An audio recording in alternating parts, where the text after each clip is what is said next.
adding inequality to injury, the costs of failing to protect workers on the job. OSHA, Occupational Safety and Health Administration, United States Department of Labor.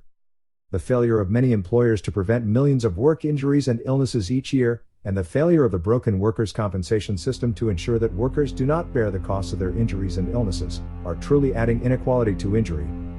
Executive summary: work injuries and illnesses exact a tremendous toll on society. Despite the decades-old legal requirement that employers provide workplaces free of serious hazards, every year, more than 3 million workers are seriously injured, and thousands more are killed on the job. The financial and social impacts of these injuries and illnesses are huge, with workers and their families and taxpayer-supported programs paying most of the costs. For many injured workers and their families, a workplace injury creates a trap which leaves them less able to save for the future or to make the investments in skills and education that provide the opportunity for advancement. These injuries and illnesses contribute to the pressing issue of income inequality. They force working families out of the middle class and into poverty, and keep the families of lower-wage workers from entering the middle class. Work injuries hamper the ability of many working families to realize the American dream. The costs of workplace injuries are borne primarily by injured workers, their families, and taxpayer-supported components of the social safety net. Changes in state-based workers' compensation insurance programs have made it increasingly difficult for injured workers to receive the full benefits, including adequate wage replacement payments and coverage for medical expenses, to which they are entitled.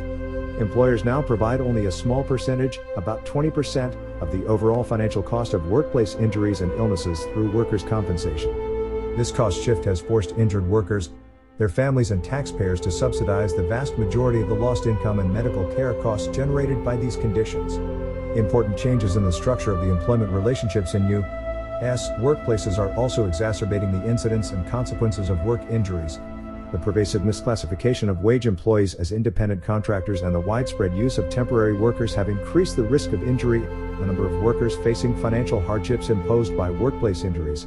The change in employment relationships also reduces the incentives for companies to assume responsibility for providing safe working conditions, which may result in increased overall risk of workplace injury. The most effective solution to the problem posed by this paper is to prevent workplace injuries and illnesses from occurring. This would spare workers and their families from needless hardship and suffering, as well as the loss of income and benefits associated with these conditions. At the same time, it is vitally important that state-based workers' compensation programs take steps to eliminate roadblocks that prevent workers with compensable injuries or illnesses from receiving the full compensation to which they are entitled. The failure of many employers to prevent millions of work injuries and illnesses each year, and the failure of the broken workers' compensation system to ensure that workers do not bear the costs of their injuries and illnesses, are truly adding inequality to injury. Work injuries and illnesses impose heavy costs on workers, families, and the economy. 44 years after Congress passed the Occupational Safety and Health Act of 1970, requiring employers to provide workplaces free from recognized hazards that are causing or likely to cause death or serious physical harm to their workers, the toll of workplace injuries, illnesses, and fatalities in the United States remains unacceptably high. The Bureau of Labor Statistics, BLS, reports that approximately 4,500 workers are killed on the job each year. BLS estimates that employers record nearly 3 million serious occupational injuries and illnesses annually on legally mandated logs. Recordable workplace injuries and illnesses range in severity from wounds, amputations, back injuries, and other serious condition requiring care beyond first aid, injuries receiving only first aid are not recordable, to fatal injuries. About half of recorded injuries require at least a day away from work, a job transfer, or a work restriction for recovery. While the estimate of 3 million serious work-related injuries each year may seem extremely high, it is undoubtedly only a fraction of the true number. Numerous studies provide documentation that many, and perhaps the majority, of work-related injuries are not recorded by employers, and that the actual number of workers injured each year is likely to be far higher than the BLS estimate. Trying to estimate the burden of work-related illnesses is complicated further by the fact that many chronic illnesses occur long after exposure has ended and are generally not identified as work-related.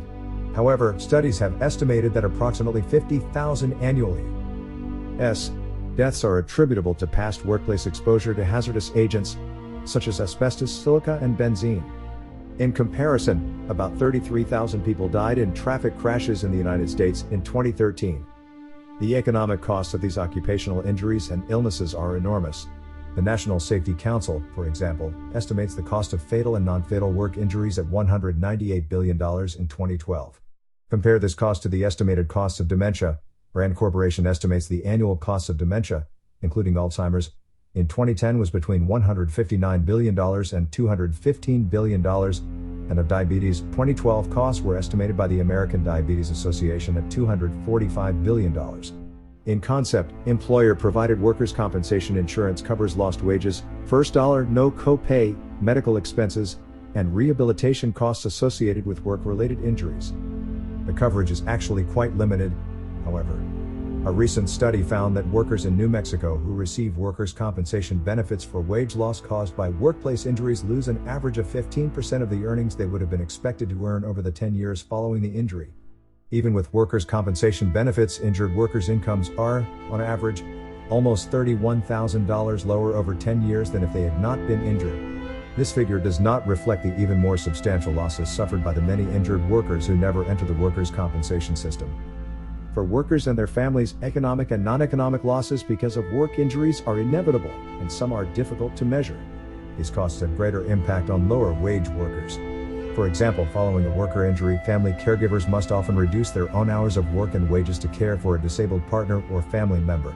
For working families already struggling to meet basic necessities and set aside some savings, a work injury to a primary wage earner can be especially devastating. There are also less tangible effects that are important but impossible to monetize. Workplace injuries can diminish self-esteem and self-confidence, increase stress between spouses, children and other family members, and strain relations with friends, colleagues, and supervisors. These indirect costs can translate into tangible economic costs, including lower wages. Lower wage workers like Robert also disproportionately bear the burden of occupational injuries and illnesses. Many lower wage jobs, defined as jobs whose median wages do not raise a family of four above the poverty line, are also high-hazard jobs, and low-wage workers are injured on the job at a disproportionate rate. Stagnant wages have forced some wage earners, especially those supporting a family, into holding two or more jobs. Beyond its detrimental impact on family life, long workdays lead to worker fatigue and increase the risk of both work-related and non-work-related injuries, as well as of motor vehicle crashes. Statistics are people with the tears washed off reports, and studies based primarily on statistical analysis mask the experiences of real people, aspects of whose complex lives are measured and then quantified in the statistics. This is certainly true of the workers and families coping with the consequences of work injuries and illnesses. Workers trying to support their families after suffering a disabling injury face daunting challenges, and statistics alone cannot convey their experiences and the difficulties they face. Here is one example. Robert worked for a Virginia employer that manufactured foam insulation. He climbed on a foam grinder to clean out some material, and the manager turned on the machine. His right foot was pulled and mangled by the machine. Robert has had multiple surgeries and must wear a special boot to walk.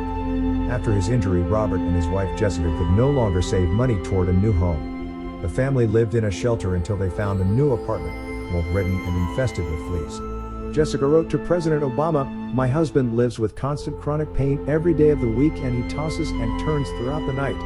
As soon as he wakes up in the morning, he has to put on this boot in order to do anything.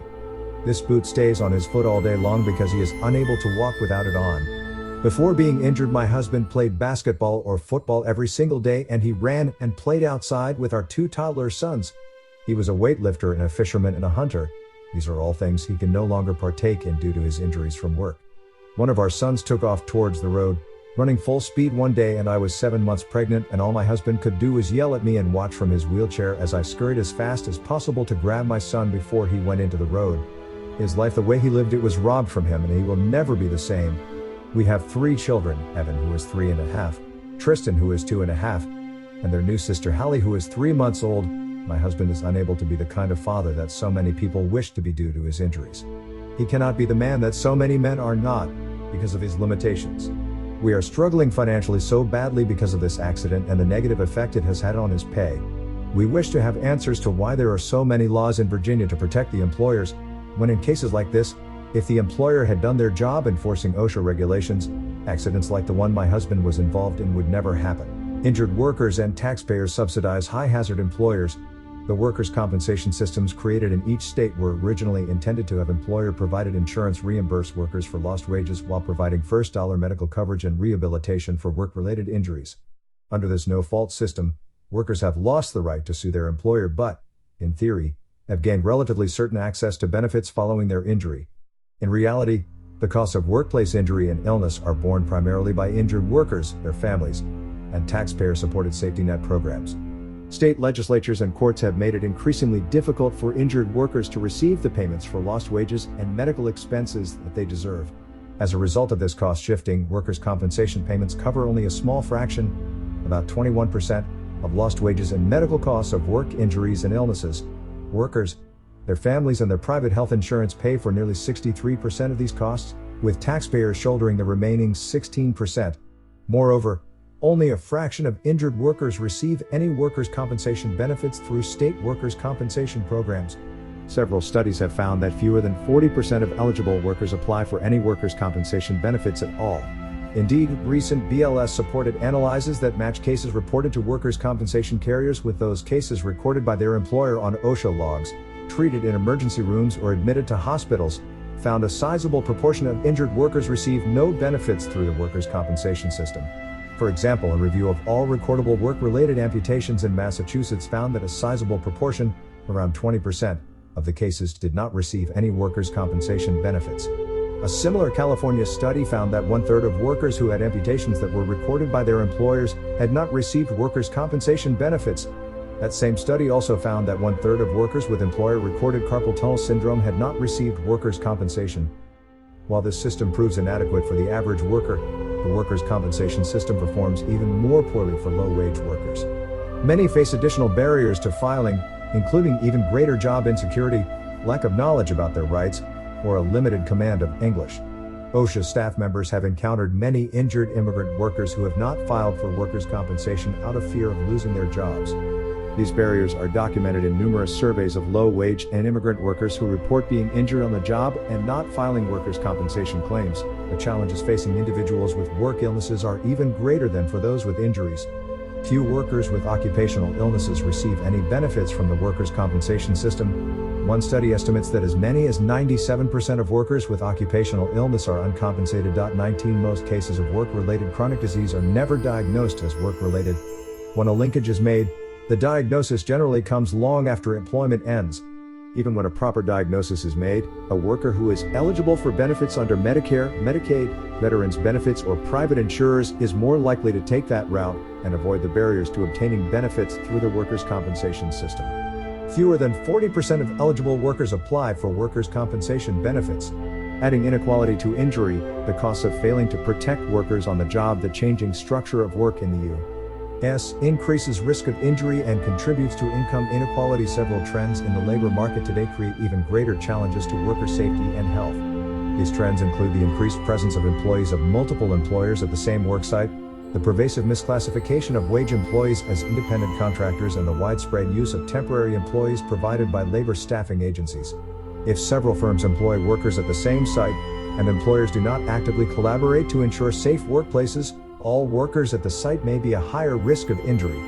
Although this pattern of employment has been true in the construction industry for many years, it has now become more common in other sectors of the economy. More and more, workers are not actual employees of the employer who owns or controls the workplace where they work. Instead, they may be employed by a contractor or subcontractor, or by a staffing agency. This trend has a significant negative impact on the safety and health of U.S. workers. To address this, OSHA often cites employers for endangering the employees of other employers working at the same job site. Misclassification of employees as independent contractors also increases the risk for these individuals. In the construction industry, the proportion of the workforce misclassified as independent contractors is substantial, although the illegality of misclassification makes researching this topic challenging. Researchers associated with the McClatchy newspaper chain recently studied this topic and estimated that in Texas, 37.7% of all construction workers were misclassified as independent contractors. They reported smaller but still substantial proportions of misclassified of construction workers in North Carolina, 35.2%, and Florida, 15.5%. The researchers estimated that in these three states alone, more than 500,000 construction workers were misclassified as independent contractors. Misclassifying workers increases the likelihood of work injuries through two mechanisms. First, by misclassifying wage employees as independent contractors, employers do not have to worry about the OSHA requirement to provide a safe workplace, since the OSHA law does not cover the self-employed. Second, these employers avoid paying workers' compensation insurance premiums, as well as unemployment insurance and other benefits and taxes. The misclassifying employer is no longer concerned about workers' compensation premiums rising following a work injury, so is less likely to invest in safety. The result is increased risk of work injuries at workplaces where employees have been misclassified, and when those injuries do occur, the injured workers, their families, and the taxpayer bear the costs, subsidizing the employer's hazardous operations. This misclassification hurts not only workers, but also employers who follow the law. These honest employers are put at a disadvantage, having to compete with scofflaws who ignore safety and health requirements and shirk paying taxes, benefits, and insurance premiums. The increased employment of temporary workers also increases the risk of work injuries. Temporary workers, often employed through staffing agencies, are generally at the worksite for shorter time periods. Researchers in the state of Washington found temporary workers in the construction and manufacturing sectors had twice the rate of injuries of workers in standard employment relationships. For each injury, they lost more days from work than the other workers. At the same time, temporary workers received less medical and time loss reimbursement payments for their injuries. Why are temporary workers likely at greater risk of injury? There are several factors. New workers often lack adequate safety training and are likely to be unfamiliar with the specific hazards at their new workplace. As a result, new workers are several times more likely to be injured in the first months on the job than workers employed for longer periods. Consistent with these findings, OSHA has investigated numerous incidents in recent months in which temporary workers were killed on their first days on a job. Temporary workers are also likely to be newly assigned to unfamiliar workplaces multiple times in any given year and may carry this increased risk as long as they are in the temporary workforce. For employers, there is less financial incentive to invest training resources on temporary employees because shorter tenure will yield a lower return on investment than similar investments for permanent employees. OSHA has encountered many situations, including some in which temporary workers have been killed, in which employers have chosen to not provide required safety training to temporary workers. And the temporary workers themselves, recognizing the precarious nature of their employment, are less likely to complain to their employers, or to OSHA, about the existence of even serious hazards. While lacking a financial incentive to train temporary employees, employers do have a financial incentive to contract out their most dangerous jobs. For many employers, the state's workers' compensation premiums are experience rated, meaning that, in general, employers with fewer claims pay lower premiums. In theory, this experience rating provides some financial incentive for employers to invest in safety to prevent injuries and lower insurance premiums. By assigning workers employed by a staffing agency to the most dangerous tasks, most employers may hope to avoid higher premiums. Occupational injuries and illnesses strain social insurance programs and result in taxpayer subsidies of unsafe employers. The costs of workplace injuries are massively subsidized by injured workers, their families, and the taxpayer-supported components of the social safety net. As discussed above, and presented in Figure 1, employers cover only a small percentage of the overall cost of workplace injuries and illnesses through the workers' compensation system. Injured workers, their families, and taxpayers bear the vast majority of the lost income and medical care costs generated by these conditions. Federal and state programs pick up 16% of the overall costs of occupational injuries and illnesses. Through Medicare and Medicaid alone, taxpayers pay almost 19% of the medical costs of these conditions. This proportion of the costs of work injuries and illnesses covered by working families and taxpayers has likely risen in recent years, as many state legislatures and courts have implemented changes in their workers' compensation systems that make it more difficult for injured workers to obtain benefits. The number of Social Security Disability Insurance (SSDI) beneficiaries and the amount of benefits paid by that program has also grown dramatically in recent years. An accumulating body of evidence shows that at least part of the growth in SSDI benefit payments is attributable to the program's subsidy for work injuries and illnesses. In one study, for example, 20.5% of the participants in the 1992 Health and Retirement Study, a nationally representative sample of the U.S. population aged 51 to 61, reported having a health problem that limits the kind or amount of work they can do. Among those who reported some disability, 36% report having become disabled because of an accident, injury, or illness at work. Among the entire population sample, 6% were enrolled in SSDI, and 37% of this group of recipients reported they were disabled as a result of a work-related condition. Extrapolating these findings to overall SSDI and Medicare expenditures, the study's authors estimated that these two taxpayer-supported safety net programs subsidized workplace injuries with $33 billion in benefits in 2001 alone. For more evidence of SSDI subsidizing work injury costs, consider a recent study which found that New Mexico workers experiencing lost time work injuries for which they receive some workers' compensation benefits, have a substantially increased likelihood of becoming SSDI recipients, even after controlling for personal and work characteristics. This is particularly true among the lower wage workers in the study, who were more likely to have experienced a lost time work injury and more likely to become an SSDI recipient than were the higher wage workers. The researchers calculated that experiencing a lost time work injury has the same impact on the risk of becoming an SSDI recipient as aging 10 years. As a consequence, those SSDI recipients who experience lost time injuries are likely to receive SSDI benefits at younger ages, increasing the costs and the length of time for which they receive SSDI. Extrapolating the New Mexico experience to the country as a whole, 7% of the roughly 1 million people who became new SSDI beneficiaries in 2010 became disabled as a result of a work injury. The cost to the SSDI program is substantial. Each annual cohort of workers with these lost time work injuries who become SSDI recipients increases SSDI expenditures by roughly $12 billion, and adding Medicare costs nearly doubles this amount. The magnitude of this subsidy strains the ability of social insurance programs to provide adequate benefits to claimants. The shifting of cases and costs from workers' compensation to SSDI and Medicare also creates subsidies that may reduce employer financial incentives to prevent work-related injury and illness. As with the shift of workers' compensation coverage from host employer to staffing agency, the overall failure of the workers' compensation system to provide benefits to injured workers, as well as the shifting of the costs from the employer responsible for the injury to the taxpayer, means that any financial incentive from experience rating that encourages high-hazard employers to invest in injury prevention is lessened or eliminated. The most effective solution: greater efforts to prevent work injuries and illnesses. The enormous number of workplace injuries and illnesses, the cost shifting away from state workers' compensation, and the fishing of U.S. workplaces all increase the burdens on workers and their families, place significant stress on the social safety net, and contribute to income inequality. The cost of injuries not compensated through workers' compensation or through the social safety net increase financial burden on injured low-wage earners and their families, tightening existing financial constraints and making it even more difficult for low-wage workers to support basic family needs, much less pursue education or other investments that increase future opportunities and earning potential.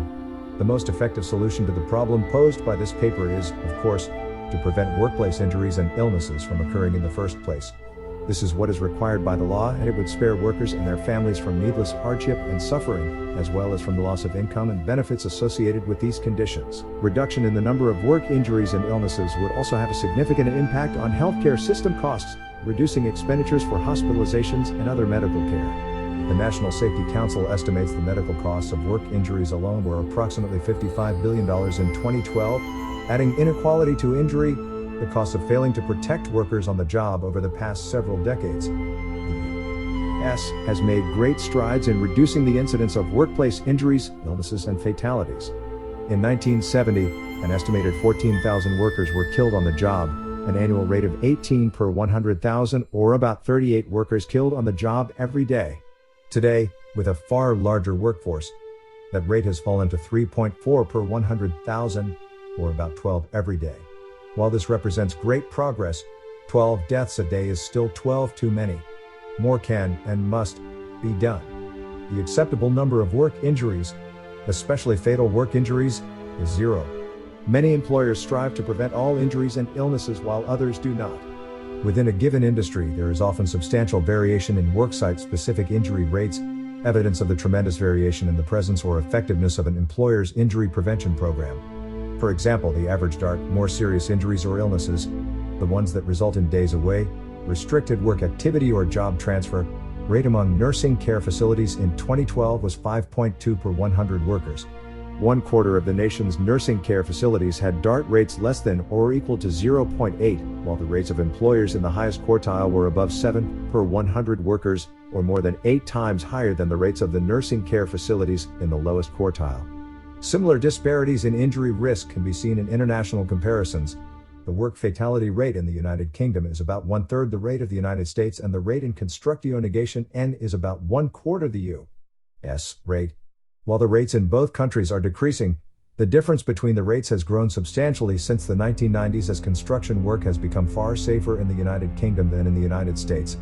At the same time, it is vitally important that the state-based workers' compensation systems take steps to eliminate roadblocks that prevent workers with compensable injuries or illnesses from receiving the full benefits, including adequate wage replacement payments and full coverage for medical expenses, to which they are entitled.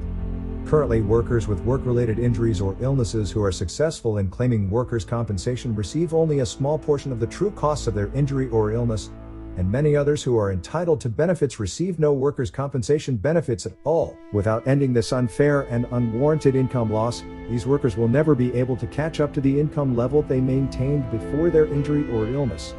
Further, by forcing the costs of injury and illness onto workers, their families, and the taxpayer, unsafe employers have fewer incentives to eliminate workplace hazards and actually prevent injuries and illnesses from occurring. Under this broken system, these workers, their families, and the taxpayers subsidize unsafe employers, increasing the likelihood that even more workers will be injured or made sick. Serious workplace injuries are devastating to the injured workers, their families, and communities.